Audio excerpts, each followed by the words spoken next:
বিপ্লব হঠাৎ করে ধরা দেবে এরকম না। এই বিপ্লব কিন্তু দীর্ঘ প্রচেষ্টার ব্যাপার।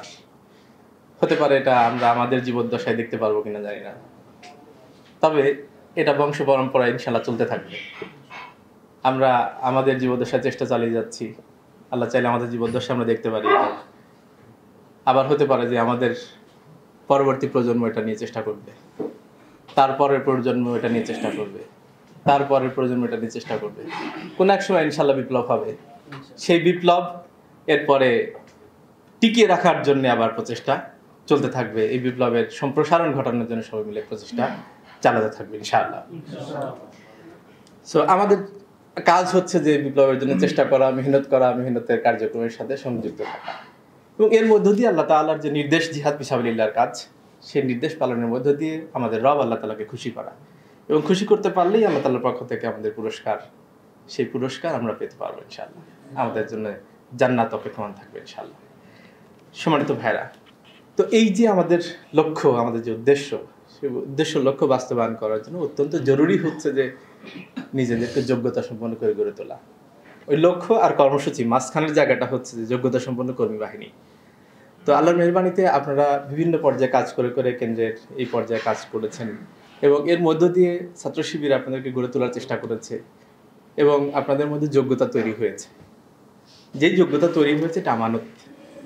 সেই যোগ্যতা সামনের দিনে আরও বেশি বৃদ্ধি করার জন্য আপনারা চেষ্টা অব্যাহত রাখবেন, সেটা আপনাদের দায়িত্ব। আমানতদারিত্বের সাথেই এটা দায়িত্ব। এটা যদি আপনারা বসিয়ে রাখেন, এটা যদি গতিশীল না রাখেন, তাহলে কিন্তু সেটা দায়িত্বটা পালন হলো না। এটা মানে দেখা যাবে কি, যোগ্যতা অর্জন করার প্রচেষ্টার মধ্যে না থাকলে পরে এটা কিন্তু পিছিয়ে যাওয়ার আশঙ্কা থাকবে। এটা অব্যাহত রাখতে হবে। আর যে যোগ্যতা তৈরি হবে সেটা সদা সর্বদা কাজে লাগানোর জন্য চেষ্টা করতে হবে। সেকেন্ড যে জিনিসটা আমি বলবো সেটা হচ্ছে যে, প্রিয় ভাইরা, এইটা যদি আপনারা কাজে লাগাতে সদা সর্বদা চেষ্টার মধ্যে থাকতে চান, তাহলে গতির বাইরে গেলে হবে না।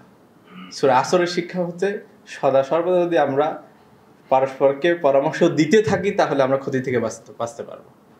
ওয়াতাওয়াসাউ বিল হাক্কি ওয়াতাওয়াসাউ বিস সবর। তাহলে আমাদের এই এই এই চেষ্টার মধ্যে, এটা কন্টিনিউয়াস টেন্সের মধ্যে থাকতে হবে, পরামর্শ দিতে থাকতে হবে।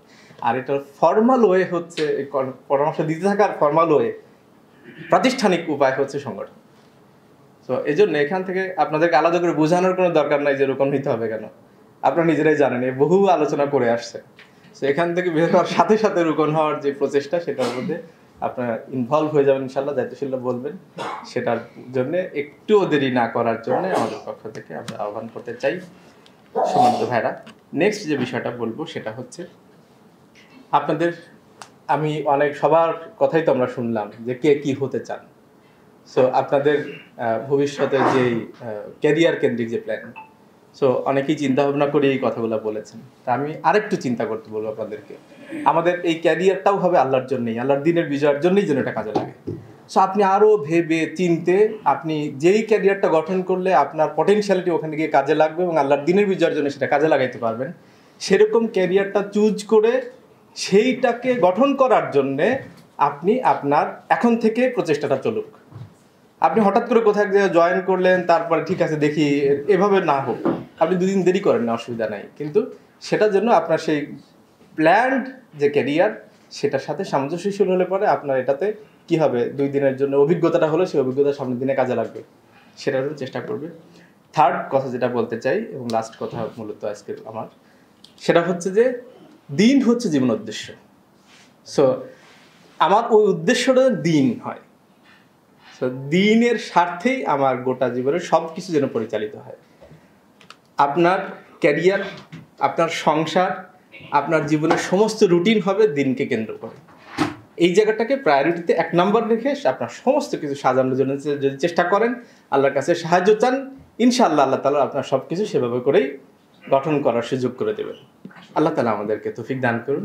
সবার সামনের দিনের সুন্দর ভবিষ্যতের জন্য আল্লাহর কাছে দোয়া করে, আমাদের সবার পরস্পরের জন্য দোয়া চেয়ে আমি আমার কাছে শিখতেছি। আসসালামু আলাইকুম ওয়া রাহমাতুল্লাহি ওয়া বারাকাতুহু।